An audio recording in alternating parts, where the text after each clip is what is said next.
भगवान न हमारे जब तक को देखते हैं, न पुण्य प्रताप को देखते हैं, न दुनिया भर के आडंबर को देखते हैं, न हमारी धन संपदा को देखते हैं, न अन्न धन वस्त्र आभूषणों को देखते हैं।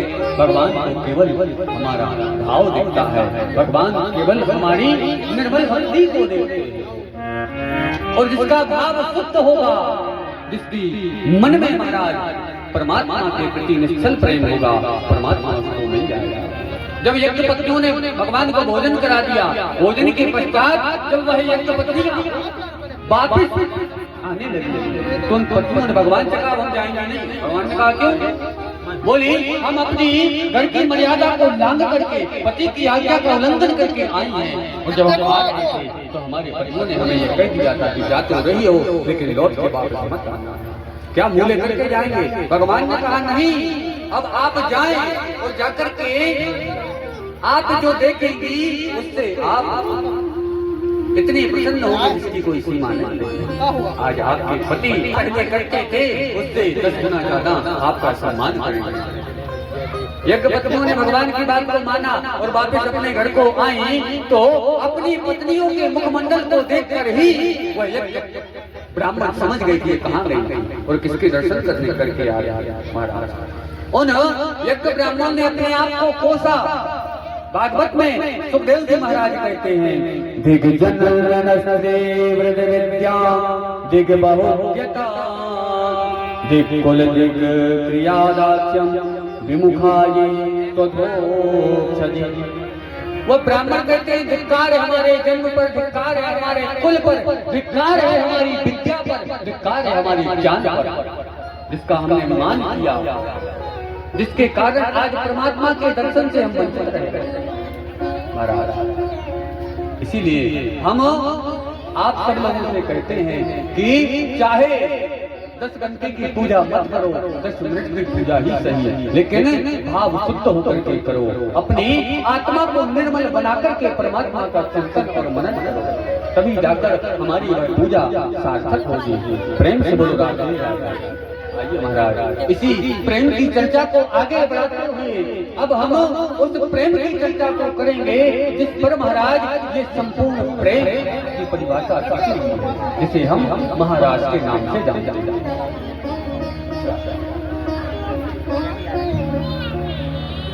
प्रेम से बोलो राधे। आज उस महाराज की कथा में हम सब लोग प्रवेश करें। प्रथम सुमरि भाग्य करे गुरु समुझी दक्ष सर्वज्ञ रसीलो चौथे होय विरक्त बसे बनराज वसीलो पाते भूल दे सुध तब चटे भावना रास की साथी पावे रीति रस श्री स्वामी हरिदास की महाराज। स्वामी हरिदास जी महाराज का ध्यान करते हुए आज हम राज के प्रसंग पर प्रवेश करेंगे। जो गोपियां हैं महाराज, वो गोपी क्या है? गोपी किसको कहते हैं? गो माने इंद्रियां, पी माने पीना। जो गोपी अपनी प्रत्येक इंद्री से कृष्ण के रस का पान करती है उसे हम गोपी कहते हैं। चाहे कर्म इंद्रियां हो, चाहे ज्ञान इंद्रियां हो, हर इंद्री से केवल और केवल कृष्ण के रस का उनको पान करना।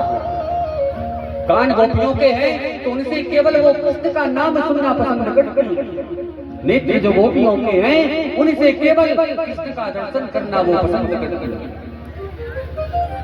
शरीर में जितनी भी इंद्रियां हैं महाराज, जितना शरीर में एक एक रोम गोपियों का है वह कृष्ण के लिए, कृष्ण के अलावा वो और किसी को पहचानती ही नहीं।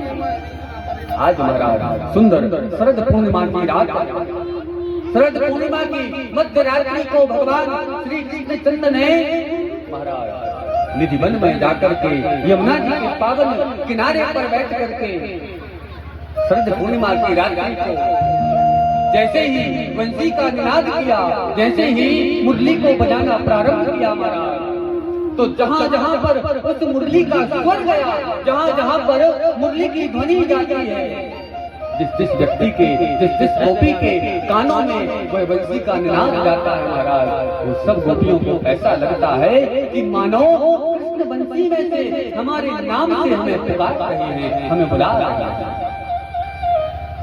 निसम्य गीतम नदनंद गर्धनम विजृश्रिया कृष्ण गृहीत मानसा आजग मुरण्योन्मल चितोद्यमासा यत्र कांतोज्ज्वल लोल कुंडलः। जो गोपी जिस कार्य को कर रही थी उस कार्य को ही बीच में छोड़कर महाराज जहां से बंसी का स्वर आ रहा है उसी दिशा में दौड़ जाता है। हर गोपी को ऐसा लगता है कि मानो भगवान बंसी में से मेरा नाम लेकर के मुझे बुला रहे हैं। एक गोपी गैया का दूध निकाल रही थी, गौ को बह रही थी, जैसे ही भगवान का बंसी का स्वर उसके कानों में पड़ा महाराज, दूध के बर्तन को वही पटक कर भगवान के पास में दौड़ गई। एक गोपी श्रृंगार कर रही थी तो आंखों की